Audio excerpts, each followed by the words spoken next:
बिस्मिल्लाहिर्रहमानिर्रहीम। अस्सलाम वालेकुम नाज़रीन, आप देख रहे हैं 92.8 विद सादिया अफसाल।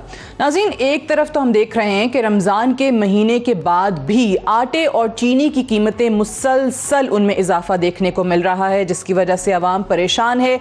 आदादो शुमार की अगर हम बात करें तो कल जो नेशनल अकाउंट्स कमेटी की तरफ से रवा मालियाती साल की GDP की जो प्रोजेक्शन हमारे सामने आई, जो कि 3.94% बताई गई, और वज़ीर ख़जाना शौकत तरीन साहब जो हैं वो कहते हैं कि अगले साल 5% और इसके बाद 6% तक भी ये GDP की जो ग्रोथ है वो देखी जा सकेगी। इस पर हमें एक बहुत ही मिक्स्ड ओपिनियन जो है वो नज़र आ रही है जो इकोनॉमिस्ट्स हैं उनकी। कुछ लोग ये कहते हैं कि ये मुमकिन ही नहीं है, हुकूमत का जो ख़ुद का टारगेट था या जो हुकूमत का अपना एस्टिमेट था ये उसकी भी नफ़ी है, उसको भी क्रॉस करते हुए यहाँ पर दिखाया गया है। जबकि दूसरी तरफ अगर हम देखें जो हुकूमत है, ख़ुद वज़ीर-ए-आज़म इमरान खान साहब जो हैं उन्होंने इस पे ट्वीट भी किया था और उन्होंने 3.9% ग्रोथ रेट को उन्होंने अपनी हुकूमत की इकोनॉमिक पॉलिसीज़ की कामयाबी करार दिया। एक तरफ तो ये मामला है जिस पे हम आगे जाकर प्रोग्राम में बात भी करेंगे, हमारे साथ इकोनॉमिस्ट प्रोग्राम में मौजूद भी होंगे, और दूसरी तरफ अगर हम सियासी उमूर को देखें तो लगता ऐसे है कि जहांगीर तरीन ग्रुप के जो तहफ़्फ़ुज़ात थे, न सिर्फ वज़ीर आला पंजाब उस्मान बुज़दार साहब की जानिब से यकीन दहानी कराए जाने के बाद, बल्कि आज जब वज़ीर-ए-आज़म इमरान खान लाहौर गए, उन्होंने वहाँ पर उस्मान बुज़दार साहब से मुलाकात की और ये कहा कि तरीन ग्रुप के जो तहफ़्फ़ुज़ात हैं, जो जायज़ तहफ़्फ़ुज़ात हैं, उनको दूर किया जाए, उनकी बात सुनी जाए, जो भी उनके रिजर्वेशंस हैं उस हवाले से जो भी उनसे हो सकता है वो किया जाए। दूसरी तरफ कुछ ऐसे अराकीन भी हैं जिनकी तरफ से अभी भी मौक़िफ़ में काफ़ी शिद्दत जो है वो बढ़ती चली जा रही। नज़ीर चौहान साहब का जो बयान आया उसमें उन्होंने कहा कि उन्होंने अल्टीमेटम दे दिया है वज़ीर आला पंजाब उस्मान बुज़दार साहब को, अगर वो डिलीवर नहीं करेंगे तो फिर देखेंगे कि क्या करना है। 1 महीना दिया है, 1 महीने के अंदर डिलीवर करके दिखाएं। तो क्या वाकई उनकी तरफ से जो दबाव था उसमें कमी आई है, और ये वाले बयानात जैसे पहले नरेट किए जा रहे थे कि सिर्फ और सिर्फ इंडिविजुअल्स की अपनी ज़ाती राय है, उसी ज़ुमरे में देखा जाए, और आज वज़ीर आज़म के दौरे लाहौर के बाद किस कदर कमी आएगी इस तमाम तर गर्मी में जो इस ग्रुप की तरफ से इस हुकूमत पर दबाव डालने के लिए दिखाई जा रही थी। दूसरी तरफ अगर देखें कि एक और मामला जो कि इसी चीज़ से जोड़ा जा रहा था वो चौधरी निसार साहब का था, जिन्होंने 2.5-3 साल गुजर जाने के बाद भी अपनी पंजाब असम्बली के नशिस्त का हलफ नहीं लिया था। अब कल उन्होंने ऐलान किया कि वो हलफ लेने जा रहे हैं। क्या वाकई ये मामला इस चीज़ से जुड़ा हुआ है? एक तो ये जानने की कोशिश करेंगे। आज उन्होंने ऐलान किया कि जी वो कोई मुराद नहीं लेंगे, वो कोई तनख्वाह जो है वो नहीं लेंगे, और उन्होंने ये भी कहा कि नशिस्त जो है वो खाली छोड़ देना कोई सही बात नहीं है, और अजीब मंतक है कि अभी मैं नशिस्त खाली छोड़ दूं और कल को ज़मीनी इंतखाब में जाकर हिस्सा लूं।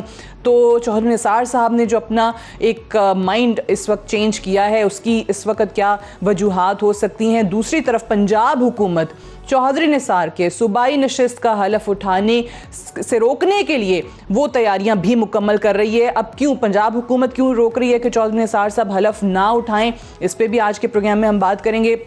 मेहमानों का आपसे पहले तारुफ करवा दूं, राना तनवीर हुसैन साहब हमारे साथ मौजूद हैं, सीनियर रहनुमा हैं PMLN के। बहुत शुक्रिया आपकी तशरीफ़ आवरी का। अंदलीब अब्बास साहब हमारे साथ मौजूद हैं, आप भी सीनियर रहनुमा PTI की MNA हैं। फैसल जवाना साहब हमारे साथ मौजूद हैं, मेंबर हैं पंजाब असम्बली के, और जहांगीर तरीन ग्रुप से आपका ताल्लुक़ है। अगर मैं फैसल जवाना साहब आप ही से आगाज़ करूँ, पहले तो ये बताइए कि ये जो 2 मुलाकातें हुई, एक जिस तरीके से उस्मान बुज़दार साहब से आप लोगों की मुलाकात हुई, और आज ख़ुद वज़ीर आज़म साहब की वज़ीर आला पंजाब उस्मान बुज़दार से मुलाकात हुई, जिसमें आप लोगों के तहफ़्फ़ुज़ात के हवाले से या आप लोगों की डिमांड्स के हवाले से उन्होंने PM को ब्रीफ किया। तो क्या कोई आप लोगों को भी पैगाम पहुंचा था वज़ीर आज़म साहब से डायरेक्ट मुलाकात का या नहीं? बिस्मिल्लाहिर्रहमानिर्रहीम, आपने बड़ी ज़बरदस्त बात की, इसमें कोई शक वाली बात नहीं कि आज प्राइम मिनिस्टर ऑफ पाकिस्तान ने चीफ मिनिस्टर पंजाब से मुलाकात की, और मुलाकात करने के बाद जो पंजाब के हवाले से पार्लियामेंटेरियंस जो तरीन साहब के साथ जिनका ताल्लुक है उनके जो इश्यूज थे उनको एड्रेस करने की बात की। ये जो बात है ये आज से दो दिन पहले की ये चल रही थी कि तमाम जो इश्यूज थे जहांगीर खान तरीन साहब के ग्रुप के MPs के, तो उन्होंने CM ऑफिस से बाकायदा तौर पर रब्ता किया गया था और इसी तरह जो जहांगीर तरीन साहब ने अपने नॉमिनीज MPs हैं और उनकी एक जो है CM ऑफिस में बाकायदा तौर पर मीटिंग हुई थी और मीटिंग में ये तय पाया गया था कि जो आपके पार्लियामेंटेरियंस के तहफ़्फ़ुज़ात हैं कॉन्स्टिट्यूंसी वाइज या पब्लिक इंटरेस्ट के हवाले से जो हैं उनको बाकायदा तौर पर एड्रेस किया जाएगा और एक गलतफहमी जो है मिसअंडरस्टैंडिंग के कोई ट्रांसफर पोस्टिंग के हवाले से है उसको बाकायदा तौर पर क्लियर किया जाएगा। तो मैं समझता हूं कि आज उसी बात की जो है प्राइम मिनिस्टर पाकिस्तान ने जब बात कर दी तो मैं समझता हूं कि ये चीजें जो हैं वो बड़ी क्लियर हो गई और बेहतरी की तरफ जो है वो एक अच्छा लेकिन इसमें अगेन सवाल वो ये है कि आप लोगों की, ठीक है, जो भी जहांगीर तरीन साहब की तरफ से नॉमिनीज थे वो गए, उन्होंने बुज़दार साहब से मुलाकात की, लेकिन ऑब्वियसली आप लोग जो हैं वो बारहा ये भी कह चुके हैं कि हम लोगों को वो इंपॉर्टेंस नहीं दी जाती, चाहे वो पंजाब की सतह पर हो या फिर वफाक की सतह पर हो, कि जी मुलाकात का टाइम नहीं मिलता ना वज़ीर आला पंजाब से ना वज़ीर आज़म से। तो वज़ीर आज़म खुद आप लोगों से डायरेक्ट मुलाकात क्यों नहीं कर रहे? आज भी बुज़दार साहब ने उनको ब्रीफ किया है आपके तहफ़्फ़ुज़ात पे। देखिए, प्राइम मिनिस्टर पाकिस्तान ने तो बाकायदा तौर पर जो है हमारे पार्लियामेंटेरियंस जिसमें MPs भी शामिल थे और MNAs भी शामिल थे, उनकी बाकायदा तौर पर मुलाकात हुई और वो मुलाकात जो है वो बाकायदा तौर पर पब्लिक भी की गई। तो मैं समझता हूं कि ये जो ऐसी बात की जा रही है कि प्राइम मिनिस्टर से पार्लियामेंटेरियंस की मुलाकात नहीं होती, तो ऐसी कतन कोई बात नहीं। अगर पंजाब के हवाले से बात करें तो चीफ मिनिस्टर पंजाब की अच्छा, ये बड़ी इंटरेस्टिंग बात है कि एकदम आप लोगों का स्टैंड चेंज हो गया, क्योंकि आपके अरकान आकर बरमला टीवी पे यही कहते थे कि जी हमें वो इंपॉर्टेंस नहीं दी जाती, हम हल्के की सियासत करते हैं, हम इलेक्शन जीत के आए हुए हैं, लेकिन हमारी अहमियत वो नहीं है। मुझे नज़ीर चौहान साहब का बता दें, ये भी आप उनकी जाती राय कहेंगे या इस पे भी आप लोगों के दीगर अरकान का कुछ इत्तफाक है कि वो कहते हैं कि जी वज़ीर आला पंजाब को कारकर्दगी दिखाने के लिए हमने 1 महीने का टाइम दिया है, अगर वो डिलीवर नहीं कर सके तो हम देखेंगे, हमारा ग्रुप देखेगा कि हमने क्या करना है, हम उनको डिलीवर करने का कह के थक चुके हैं। नज़ीर चौहान साहब जो हैं वो हमारे भाई हैं, बड़े मेरे लिए काबिल एहतराम हैं और उनकी पाकिस्तान तरीके इंसाफ के लिए काफ़ी जो खिदमात हैं और वो उस कॉन्स्टिट्यूंसी से MPA बने हैं जो कि मैं समझता हूँ लाहौर की एक टफ तरीन जो है कॉन्स्टिट्यूंसी थी और वहाँ से वो MPA बने हैं और उनका जो है पार्टी के हवाले से जिस शख्स ने मेहनत की हुई होती है, यकीनन जो है उसकी उम्मीदें भी वहाँ पर बहुत ज़्यादा वो लगा के बैठा होता है। लेकिन जो अगर इस हवाले कोई भी ग्रुप हो तो वहां पे ग्रुप में आम तौर पर ये होता है कि बहुत सारे लोग जो है उनकी आरा जो है वो एक बात पर बात इत्तेफाक नहीं करते, लेकिन लीडरशिप के अंदर जो है वो उनको एक बात पर इत्तेफाक करना पड़ता है। मैं समझता हूँ कि तो आप लोगों को बुज़दार साहब पे भी मुकम्मल एतमाद है, आपके ग्रुप को, और वजीर आजम साहब पे भी। प्राइम मिनिस्टर पाकिस्तान ने जब पार्लियामेंटेरियन से मुलाकात की और उनको इस बात की यकीन दहानी करवाई कि PM ऑफिस से कोई जो है पॉलिटिकल विक्टिमाइजेशन नहीं होगी और जो है लॉ के मुताबिक जो है चीजों को ट्रीट किया जाएगा, तो हमें बिल्कुल अली जफर साहब की जो उन्होंने जिम्मे लगाया, मैं समझता हूँ उस पर पूरी तरह हमें एतमाद है। और जो पार्लियामेंटेरियंस की बात जहांगीर खान साथ ही जरा रहिएगा, मैं राना साहब का, ठीक है, मैं राना साहब का भी मौक़िफ़ ज़रा प्रोग्राम में शामिल कर लूँ, फिर अनलीब साहिबा से भी मैंने जानना है। राना साहब, ये आपके दोस्त चौधरी निसार साहब के हलफ का मामला जो कल अब वो हलफ उठाने जा रहे हैं, क्या पीपल्स पार्टी की तहरीक अदम एतमाद लाने की ख्वाहिश बुज़दार साहब के ख़िलाफ़ पंजाब असम्बली में तरीन ग्रुप का एक इस तरीके से सामने आ जाना, इस मामले से कुछ कनेक्शन देखते हैं आप निसार साहब के हलफ उठाने के मामले का? सादिया शुक्रिया, लेकिन मैं नहीं समझता जो बात पहले आपने की है कि उनका जो आपने मौका बयान किया है कि मैं अगर ये सीट खाली करता हूँ तो दोबारा फिर उसमें ज़िमनी इलेक्शन में जाना या जाके उसका कोई और नतीजा निकलेगा, अगर फ़र्ज़ करें कोई और नतीजा निकलता है जो कि पॉजिटिव नहीं होता तो उससे शायद वो पॉलिटिकल साख उनकी मुतासर हो। मैं समझता हूँ कि ये उन्होंने एक पॉलिटिकल डिसीजन लिया है अपने बैठ के साथियों के साथ जो उसके हल्के से लोग हैं उनके, जो मैंने सुना है, ठीक है, क्योंकि मेरा तो रब्ता काफ़ी देर से नहीं है उनके साथ, लेकिन ये मैंने सुना है कि उन्होंने वहाँ पे जो मशवरा किया तो यही फैसला हुआ जो बाकी 2 साल हैं उसके लिए इस नशिस्त पे दोबारा इलेक्शन होना और फिर इस इलेक्शन में जाना या उस इलेक्शन के रिजल्ट पे फिर देखना कि किस तरह, तो ये किसी तरह के भी सियासी तौर पे फसूलमंद नहीं होगा। तो उन्होंने यही सोचा कि इसको बेहतर है कि हटा लिया जाए। बाकी जो चीज़ें चल रही हैं मेरे अपने अंदाजे में उनका भी यही कहना है जो मैंने पढ़ा है, लेकिन जो ट्वीट किया है या उन्होंने प्रेस रिलीज़ दी है या जो मैंने किसी जगह देखा है, तो वो मैं समझता हूँ बिल्कुल वही है कि इन जो बाकी मीडिया में सारी चीज़ें आ रही हैं, जहांगीर तरीन ग्रुप का या दूसरा पीपल्स पार्टी का अदम बात, उससे शायद लिंक नहीं है, क्योंकि जहांगीर तरीन वाला जो मसला है वो इतना सॉलिड नहीं है। मैं आपको एक बात बताऊं, वो उसके पीछे बहुत सारे और चीज़ें कार फरमा हैं।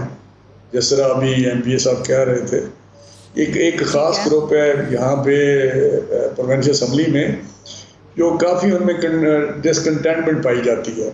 और पीछे भी आपको याद होगा जब सेनेट का इलेक्शन था तो एक ग्रुप बना था जो साउथ में से कोई लोग थे या किसी जगह से थे, तो उन्होंने प्रेशर डाला कि हमें सेनेट की ये सीट दी जाए, और फिर मामला इनके ठीक हो गया, कुछ ले दे के जिस तरह होता है कोई फेवर्स जो एक्सपेक्ट करते हैं। तो ये जो कॉन्स्टिट्यूंसीज हैं ये बड़ी जालिम चीज़ है। वहाँ पे लोगों का मकसद होता है कि किसी तरीके से हमें डेवलपमेंट मिल जाए, हमें पोस्टिंग ट्रांसफर हमारी मर्जी की हो जाए। तो वो जो सिस्टम में इतनी शायद गुंजाइश ना हो जैसे ये सेटिस्फाई होते हों। दूसरा, तरीन साहब इनके मौक़िफ़ दो हैं, डिफरेंट मौक़िफ़ है मैं समझता हूँ। एक मौक़िफ़ इनका ये है कि तरीन साहब से नाइंसाफ़ी हो रही है, और दूसरा मौक़िफ़ ये है कि हमारे साथ ज़्यादती हो रही है। आप सुन ही रहे हैं जो MPA साहब ने कहा, अभी तो टोटली फोकस बदल गया, अभी तो डेवलपमेंट की बात है, हल्के की बात है, इश्यूज की बात है। सही है, वो हल्कों के लिए फंड्स का मामला या दीगर चीजें, पोस्टिंग्स, ट्रांसफर्स के इश्यूज। सादिया असरा MNAs को भी अगर एक एक पे नजर दौड़ाएं तो उनके अपने इश्यूज हैं जो शिद्दत की आप बात करते हैं। ये कुछ भी कर रहे हैं वो चीज़ें रहेंगी इनके सब कॉन्शियस में, और किसी वक्त फिर ये बाहर आ जाए, सरफेस हो जाएंगे, और ये चलता रहेगा सिलसिला इस वक्त तक कि ये लोगों को जो कोई और रास्ता मिल जाए, किसी और जगह पे चले जाएं, या इनको यकीन हो जाए कि अब ये गवर्नमेंट को हम घर भेज सकते हैं या ये गवर्नमेंट अच्छी, क्योंकि इनको पता है कि फ्यूचर में इस इनके प्लेटफॉर्म से शायद PTI के प्लेटफॉर्म से इलेक्शन लड़ना भी इतना सियासी तौर पे शायद कोई बेहतर ना हो। तो मैं समझता हूँ ये कॉन्स्टिट्यूंसी वाले लोग हैं, ये इलेक्टेबल्स लोग हैं, तो किसी और प्लेटफॉर्म पे जा सकते हैं, जो इलेक्टेबल्स हैं, जो इंडिपेंडेंट्स हैं, ऑब्वियसली उनकी अपनी एक सियासत है, और लेकिन हुकूमत के लिए ये इस ग्रुप की तरफ से कोई मसला नहीं है, कोई खतरा नहीं है। अच्छा, एक सवाल मुझे अदलीब अब्बास साहिबा से करने की इजाजत दीजिएगा, ये चौधरी निसार साहब के मामले पर ही कि ये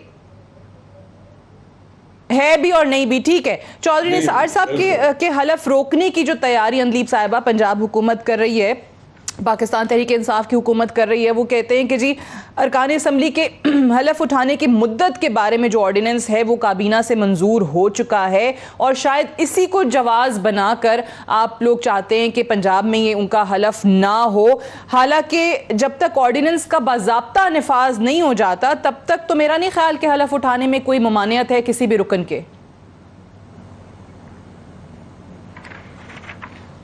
शुक्रिया सादिया। पहली बात तो ये है कि जो भी कानूनी तरीका है वो तो कानूनी तरीका ही होगा। अगर ऑर्डिनेंस नहीं बाज़ाब्ता हुआ तो फिर ऑब्वियसली वो लागू नहीं होगा, और अगर हो चुका है तो फिर उसको उसी के नीचे ये सारा प्रोसेस होगा।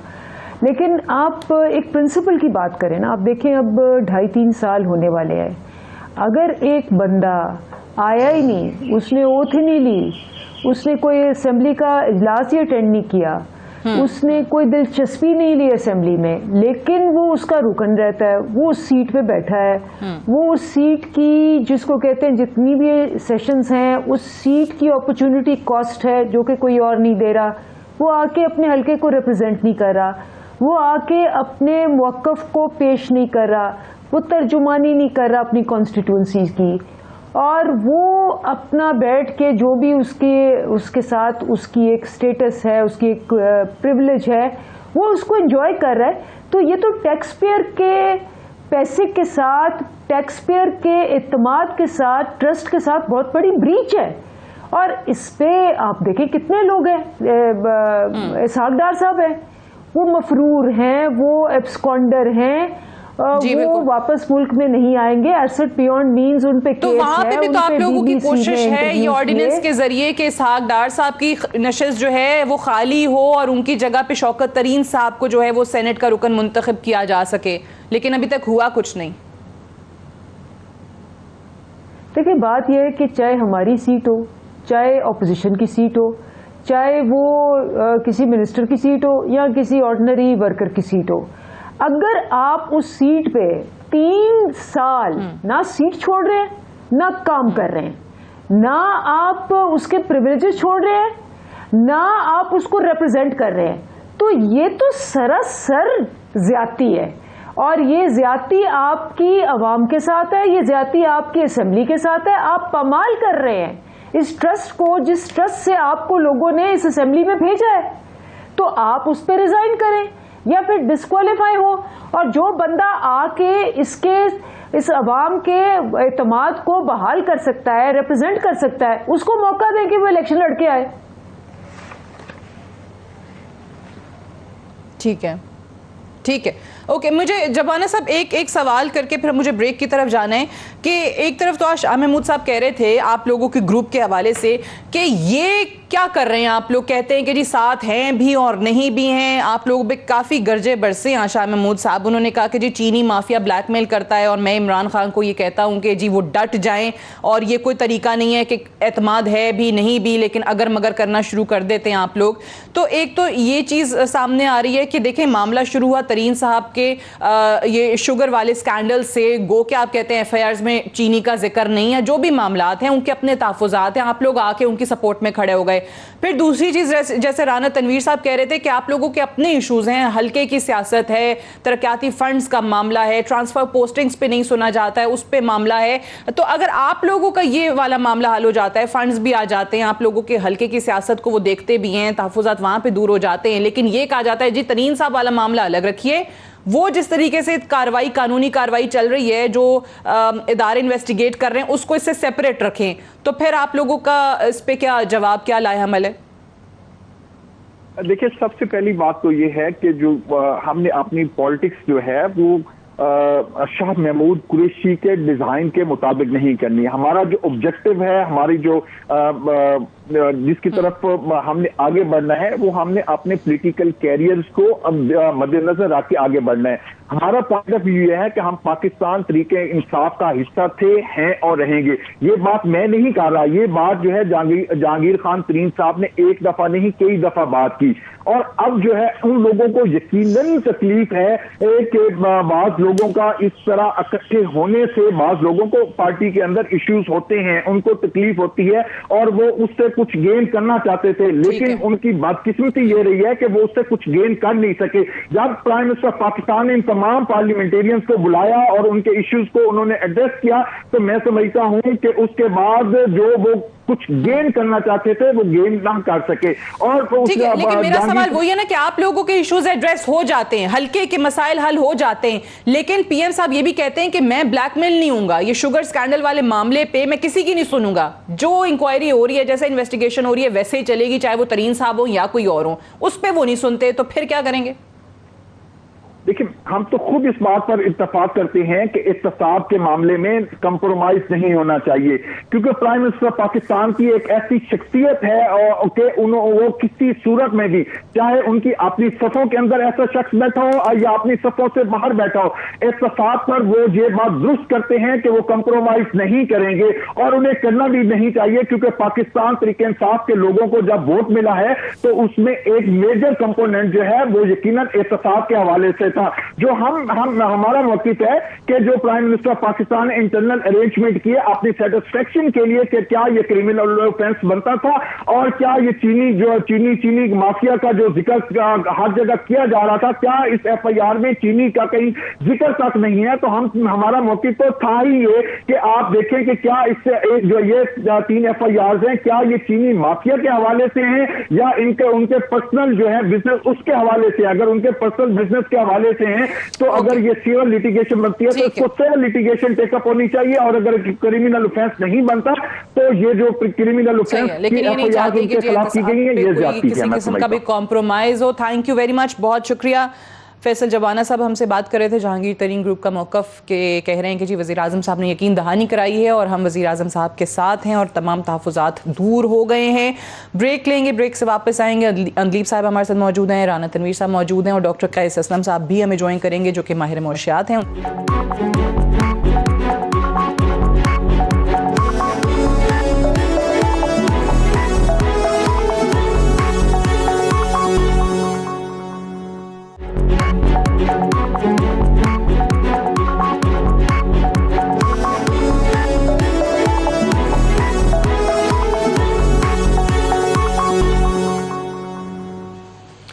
Welcome back. प्रोग्राम में एक बार फिर से खुश आमदीद। डॉक्टर कैस असलम साहब हमें ज्वाइन कर चुके हैं, रिनाउंड माहिर मौशियात हैं, आपको भी प्रोग्राम में खुश आमदीद कहते हैं। डॉक्टर साहब सबसे पहले तो सवाल यही है आपसे कि हम देख रहे हैं कि इकोनॉमिस्ट बहुत ज़्यादा एक डिवाइडेड नज़र आ रहे हैं इस मामले पर कि 3.94% GDP ग्रोथ रेट जो प्रोजेक्ट किया गया है NSE की तरफ से, आप क्या समझते हैं कि इसमें कितनी हकीकत है? देखिए जी, बात यह है कि GDP को कई तरीक़ों से देखा जा सकता है। इन्होंने, मेरा ये ख्याल है कि नॉमिनल GDP को लिया है, दैट मीन्स प्राइस राइज। तो इन्फ्लेशन जो है पिछले 2020 में 10 पॉइंट समथिंग थी, 10.78, और 2021 में अभी तक जो थी वो 8.75 थी। तो इन अ वे ये जो प्राइस राइज है उसको उन्होंने बीच में से नहीं निकाला, इसलिए ये GDP ग्रोथ रेट 3.95 या 3.97 पे आ रहा है। इन अ वे जब आपका इकोनॉमिक सर्वे आएगा और रियल GDP देखेंगे तो ये इससे कम होगी, क्योंकि उसमें से फिर प्राइस राइज और इन्फ्लेशन निकाल दी जाएगी। दूसरा जो तरीका है देखने का वो है अच्छा, तो यानी ये जी मैं सुन रहा हूँ आपका सवाल में। यानी ये जो कहा जा रहा है कि हुकूमत का अपना जो एस्टिमेट था 2.9% का था GDP ग्रोथ का, और उसको ही निगेट कर दिया गया है इन फिगर्स में, इन स्टैटिस्टिक्स में, क्योंकि ये 2.9% GDP ग्रोथ का जो फिगर है ये हुकूमत का अपना एस्टिमेट था और फेडरल कैबिनेट ने इसको पिछले महीने ही अप्रूव किया था। देखें, बात यह है कि मेरा ख्याल है कि थोड़ा सा इन्फ्लेट किया गया है इस सारे मामले को, क्योंकि आप देखें कि जो मेजर पोर्शन है GDP ग्रोथ का हमेशा से वो 54% वो सर्विस सेक्टर से आता है, और सर्विस सेक्टर में जो है ग्रोथ आई है, बैंकिंग में आई है, IT में, बट इन द एंड जो सिटीज़ थी उसमें लॉकडाउन रहा, पार्शियल लॉकडाउन रहा, उसमें आपके जो हैं रिटेल सेक्टर बहुत ज़्यादा लॉकडाउन रहा। यही जो ईद की छुट्टियां थी 10 दिन, उसका मेरा एस्टिमेट है कि इकॉनमी जो है कोई 6 बिलियन रुपीस से नीचे आई, और अब सैटरडेज भी बंद कर दिए हैं, तो स्कूलों को बंद किया, हालांकि यूनिवर्सिटीज़ चलती रहीं। सो कहीं ना कहीं ग्रोथ आई, कहीं नहीं आई।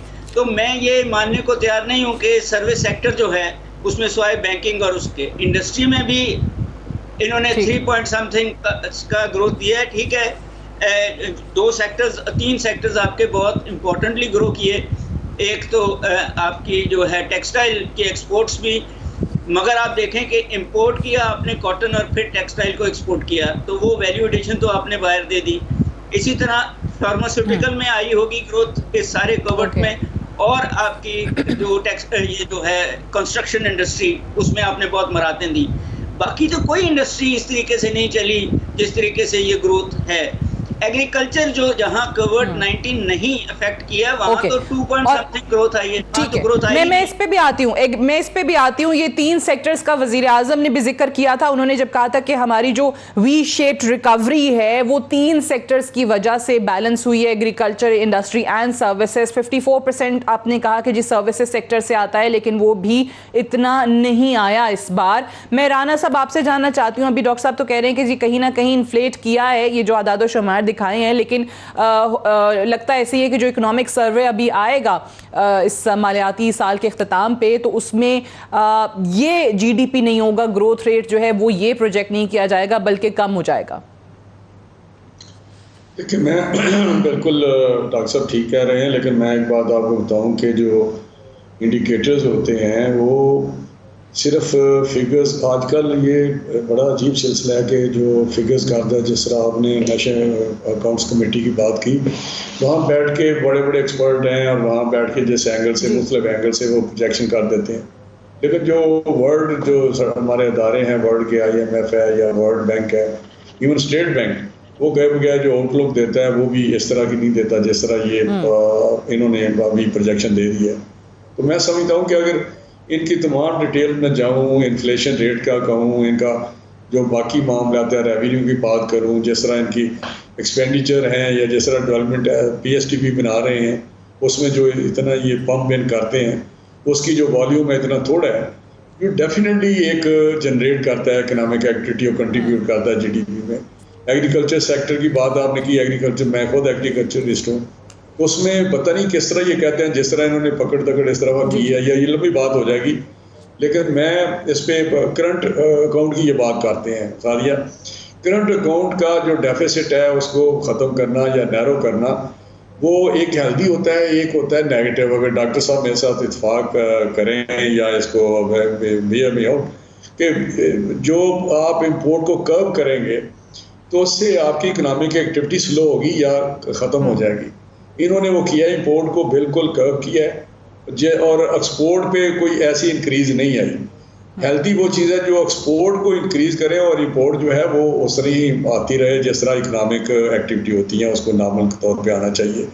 तो उसको इन्होंने, और जो रिमिटेंसेस हैं उस पर रिजर्व इनके खड़े हैं, रिमिटेंसेस पे ला के, तो ये, और उसकी वजह ये है कि रिमिटेंसेस जी हमारी वजह से भेजे जा रहे हैं। एक तो वहाँ पे जिस तरह की सिचुएशन है वहाँ यूरोप में या बाहर ओवरसीज हमारे सऊदी अरब में या UAE में, वो अपने पीछे घर वालों को भेजते हैं, वहाँ अनसर्टेनिटी इतनी है, वहाँ पैसे नहीं रखते। दूसरा जो हमारा रेट है डॉलर के साथ, वो जिस तरह हम रुपये को नीचे लेके गए हैं, उससे भी लोगों को एक अट्रैक्शन हुई है कि वो पैसे इधर भेजें और सारा सिलसिला चलाएं।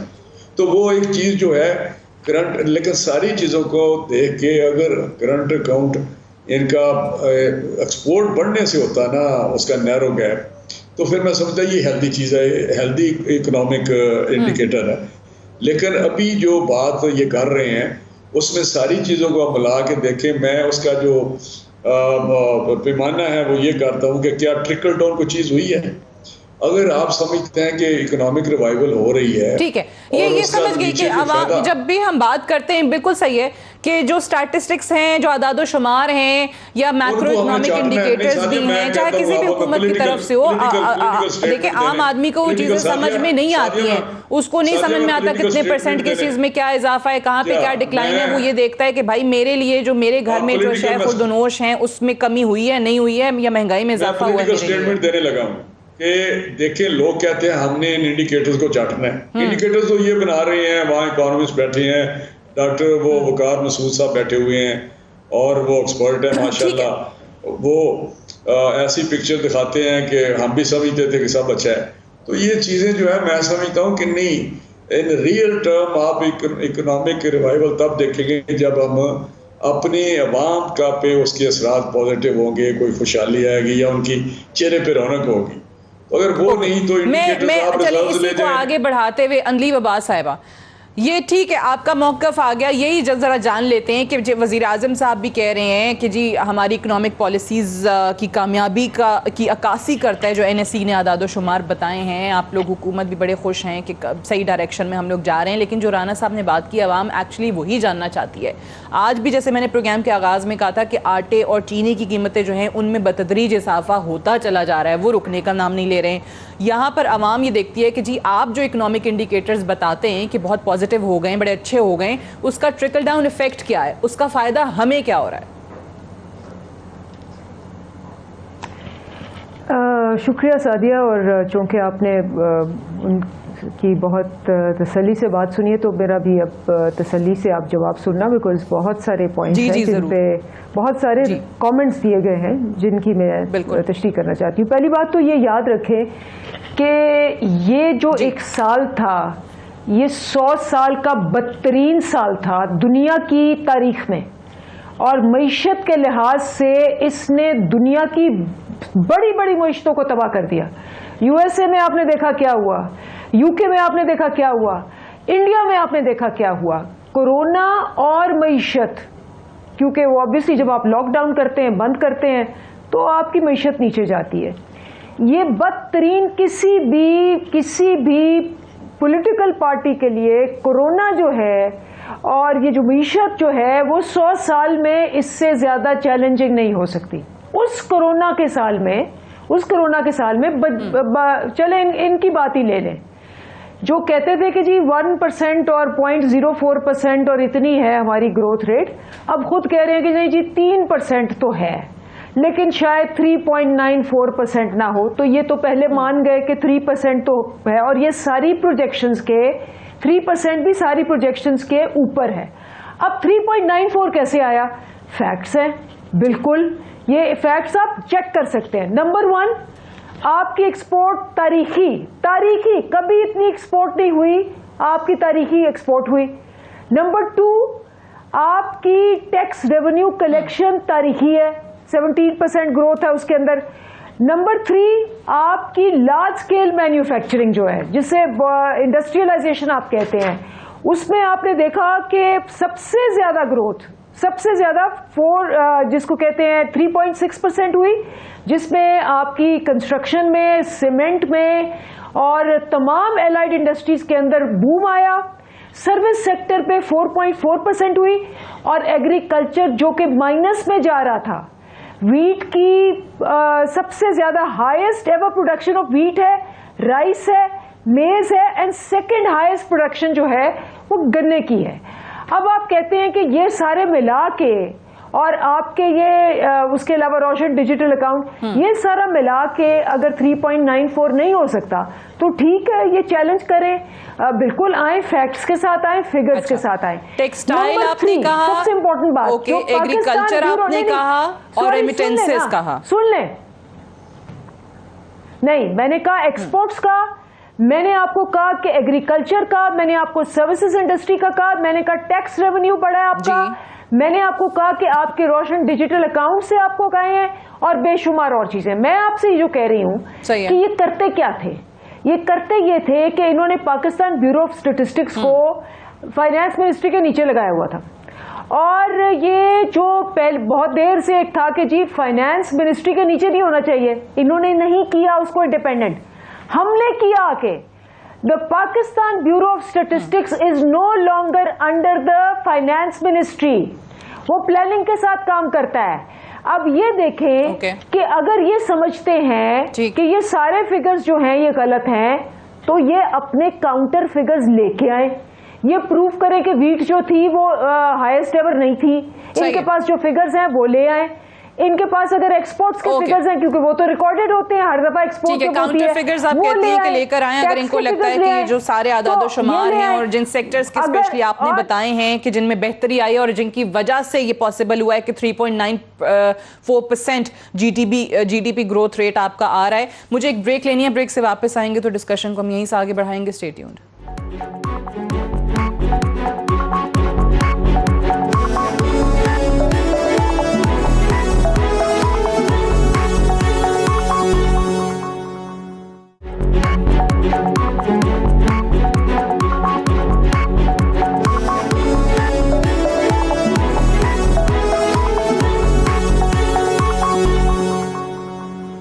वेलकम बैक प्रोग्राम में एक बार फिर से खुशामदीद। डॉक्टर साहब, जब शौकत तरीन साहब आए, वजीर ख़जाना बने, तो उन्होंने भी आके हुकूमत की जो इकोनॉमिक पॉलिसीज़ उस वक्त थी, उन्होंने कहा कि उनकी डायरेक्शन सही नहीं है।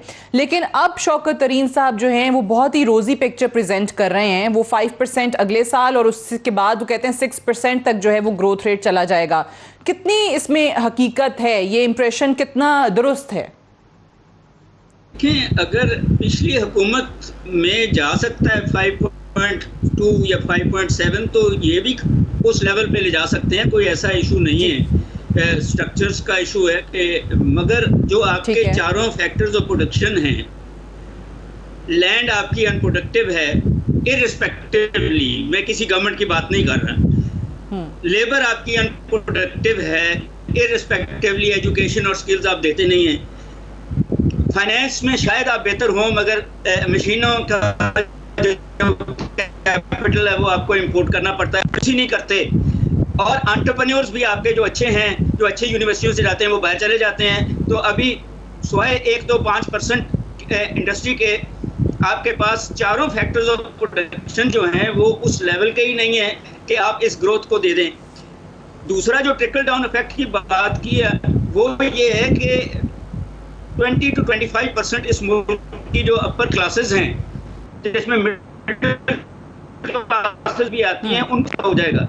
मगर नीचे जो 80% लोग हैं या 75% लोग हैं, उनको इस ग्रोथ का कोई फायदा नहीं होना। वो जिस तरह रहते थे उसी तरह, क्योंकि हमने स्ट्रक्चरल चेंजेस ही नहीं की, क्योंकि हमने इंस्टीट्यूशनल चेंजेस ही नहीं की जो ये प्राइम मिनिस्टर चाहते हैं कि हो जाएं, मगर सोसाइटी उसको करने नहीं दे रही। आपके पास जो है 19th सेंचुरी अच्छा, ये सॉरी डॉक्टर साहब, मुझे ये जरा प्लीज एलेबरेट कीजिएगा इस पे। आपने कहा कि बहुत सारे ऐसे लोग हैं जिनको इस ग्रोथ का फायदा नहीं होगा और करने नहीं दिया जा रहा। कौन नहीं करने दे रहा इस हुकूमत को? किस तरीके से इसमें रुकावट डाली जा रही है कि आवाम को फायदा नहीं हो? मुल्क देखिए, पहली बात तो यह है कि मुल्क के जो सोशो इकोनॉमिक स्ट्रक्चर्स हैं वो खुद रुकावट हैं। दूसरी जो आपकी ब्यूरोक्रेटिक स्ट्रक्चर्स हैं वो रुकावट हैं। तीसरा जो आपके एजुकेशन लेवल है वो रुकावट है। इन दी कॉन्टेक्स्ट आप जब अपने बच्चों को, जो कौम के बच्चे हैं, उनको सब स्टैंडर्ड तालीम देंगे, स्किल्स देंगे, और जिसके बरक्स जिन लोगों को, जिन बच्चों को देते हैं वो बाहर चले जाते हैं, तो आपके पास वो डिफिसिट रहेगा ना जी। 1-2% चीजें ठीक हो जाने से मुल्क की जो ट्रिकल डाउन इफेक्ट है वो नहीं होना। ना आपने लैंड रिफॉर्म किया है, ना जो स्मॉल फार्मर्स हैं उनको नहीं होना। ठीक है राना साहब, सही है, गॉट योर पॉइंट डॉक्टर साहब। राना साहब, ये जो डॉक्टर साहब जिन चीज़ों की तरफ इशारा कर रहे हैं कि फिर कोई भी हुकूमत हो, अपनी तरफ से तो ऑब्वियसली हर हुकूमत चाहती है कि आवाम को रिलीफ आप दें, ये मईशत के आदादोशुमार बेहतर हों, लेकिन जिन ब्यूरोक्रेटिक हर्डल्स का वो जिक्र कर रहे हैं वो आपको भी होंगी, इनको भी होंगी, इनको ज़्यादा है, फर्स्ट टाइम गवर्नमेंट में आए हैं, तो फिर वो कैसे आगे बढ़ेगा मामला?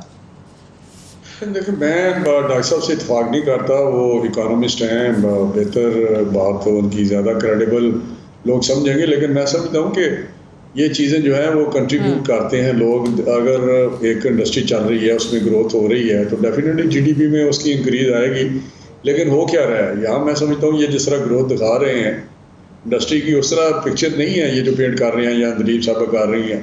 कभी तो इसको वो कर रहे हैं, लोगों को निकाल रहे हैं फैक्ट्रियों से, और मेरे हल्के में बहुत सारी कह रही हैं आप काउंटर फिगर्स ले आएं। काउंटर फिगर्स हम शाया करेंगे, इनका अपना स्टेट बैंक ही शाया कर देगा। मैं आपको गारंटी कर रहा हूँ कि वो जब इकोनॉमिक सर्वे देगा तो वो शाया करेगा। उसकी तो अपनी भी है कि 3% होगा, तो हमने 3% तो नहीं हम मानते, ये कह रहे हैं हम मान गए हैं।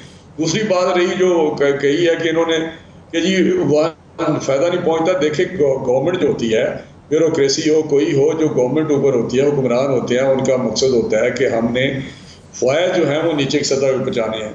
जब हमारी गवर्नमेंट आई थी तो हमें मिला था इन्फ्लेशन 12%। अगर डॉक्टर साहब को कुछ आइडिया हो उस वक्त का फिगर, डेफिनेटली इनको पता होगा। तो हमने जब छोड़ी थी, हम 4% पे इनको इन्फ्लेशन दिया था। तो नीचे पॉलिसी ऐसी बनाई जाती है, ऐसा काम किया जाता है जिसमें ब्यूरोक्रेसी या दूसरी रुकावट जो सोशल स्ट्रक्चर है, डेफिनेटली वो है कि वो तो है कि हम उसमें अगर स्किल्ड हमारी लेबर हो तो डेफिनेटली वो ज़्यादा कंट्रीब्यूट करेगी बनिस्बत एक रहा लेबर के। इसमें किसी को कोई शक नहीं। आईटी का अगर शोबा हमारा बहुत ज़्यादा जो इस वक्त काफ़ी एक्सपोर्ट कर रहा है, अगर उनका हब बन गया सारी दुनिया में, बेंगलोर हब है इंडिया का, तो उसमें आईटी में तो उनकी एक्सपोर्ट ही बिलियंस की है। तो ये चीज़ें अपनी जगह दुरुस्त हैं। लेकिन ये हकीकत है कि जब ग्रोथ बढ़ती है, जब इंडस्ट्रियल एक्टिविटी बढ़ती है, जब गंदम ज़्यादा होगी, तो फिर गंदम की जो नीचे है प्राइस भी डेफिनेटली आटे की, आज मैं पढ़ रहा था कराची में 1300 मन आटा जा रहा है, वो उसका थैला जो भी है टीवी पे चल रहा था। तो मेरा कहने का आटा और मकसद ये चीनी हो ही नहीं दोनों की सकता कि कीमतों में ट्रिकल इजाफा डाउन हुआ है, चीजें ना हो। वो ये ठीक है। जब अच्छा, खुशहाली मेरे आएगी, पास टाइम थोड़ा है, मैं लास्ट कमेंट जरा अनलीब अब्बास साहिबा से लेना चाह रही हूँ। ये जो ब्यूरोक्रेसी की बात है, ब्यूरोक्रेसी की तरफ से क्या हर्डल्स, क्या दुश्वारियां हैं? गो के राना सब इख्तलाफ करते हैं कि ये भी फिर हुकूमत का ही काम है कि अगर ब्यूरोक्रेसी की तरफ से कोई हर्डल्स हैं उनको दूर करना, लेकिन वाकई हैं इस मामले में अनलीब साहिबा? देखिए, चैलेंजेस तो ये सारे हैं, बिल्कुल चैलेंजेस हैं, और लेकिन जो सबसे हौसला अफजा बात है कि कोरोना के अंदर जहां यूके, यूएस, इंडिया नॉकआउट हो गया इकोनॉमीज में, पाकिस्तान ने एक एग्जाम्पल सेट किया है। हमारे पास लोकस्ट स्वार्म आया, उसके बावजूद हमारे क्रॉप्स हमने सबसे अच्छे किए। हमारे ऊपर बारिशें आई, उसके बावजूद हमने उसको सर्वाइव किया। कोरोना आया, उसके बावजूद सर्वाइव किया। बेशुमार चैलेंजेस आए इस साल में। पाकिस्तान को वर्ल्ड इकोनॉमिक फोरम ने केस स्टडी के तौर पे यूज किया कि इन्होंने कैसे कोरोना मैनेजमेंट, स्मार्ट लॉकडाउन के जरिए अपनी इकोनॉमी को महफूज किया। इस वक्त आपको पता, वर्ल्ड बैंक की जो शाई हुई है, सारी दुनिया में इतनी महंगाई हुई है, इंडिया के अंदर 23 करोड़ लोग पॉवर्टी में चले गए। 23 करोड़ लोग पॉवर्टी में चले गए। हम 22 करोड़ हैं, इंडिया के अंदर 23 करोड़ लोग पॉवर्टी में चले गए हैं। पाकिस्तान में फिर भी इस वक्त इंडिया से कंपेयर्ड, बांग्लादेश से कंपेयर्ड सबसे सस्ता पेट्रोल है, और हमारी प्राइसेस जहां तक आटे की जो इंक्रीज हुई हैं सारी दुनिया में, वो कम इंक्रीज हुई है क्योंकि हम सब्सिडी दे रहे हैं। इसलिए क्योंकि सप्लाई चेन सारी दुनिया की डिस्टर्ब हुई है कोरोना की वजह से, महंगाई भी सारी दुनिया में आई है और इकोनॉमीज भी नीचे हुई हैं, गुर्बत भी बढ़ी है, लेकिन पाकिस्तान के अंदर बाकियों से कम हुई है। सादिया, मैं एक सिर्फ, अगर आप मुझे I have to wind up. बहुत बहुत शुक्रिया। वो एक वन लाइनर अगर राना साहब है तो प्लीज। वन लाइनर ये है कि यूरोप और जो अमेरिका की बात करते हैं, पहले भी जीडीपी बड़ी उनकी बॉटम लाइन पे रही है, हमेशा बॉटम में रही है, इसलिए कि उनकी ऑप्टिमम लेवल वो अचीव कर चुके हैं इकोनॉमिक प्रोग्रेस का। ये डॉक्टर साहब बैठे हुए हैं, शायद मेरी बात सुन रहे हो, हमारे में बहुत ज्यादा स्पेस है। टू वाइंड अप, बहुत शुक्रिया राना साहब आपका, अनलीब साहब आपका, और डॉक्टर कैस असलम साहब का प्रोग्राम में ज्वाइन करने के लिए। That's all for tonight. इजाजत दीजिए, खुदा हाफिज।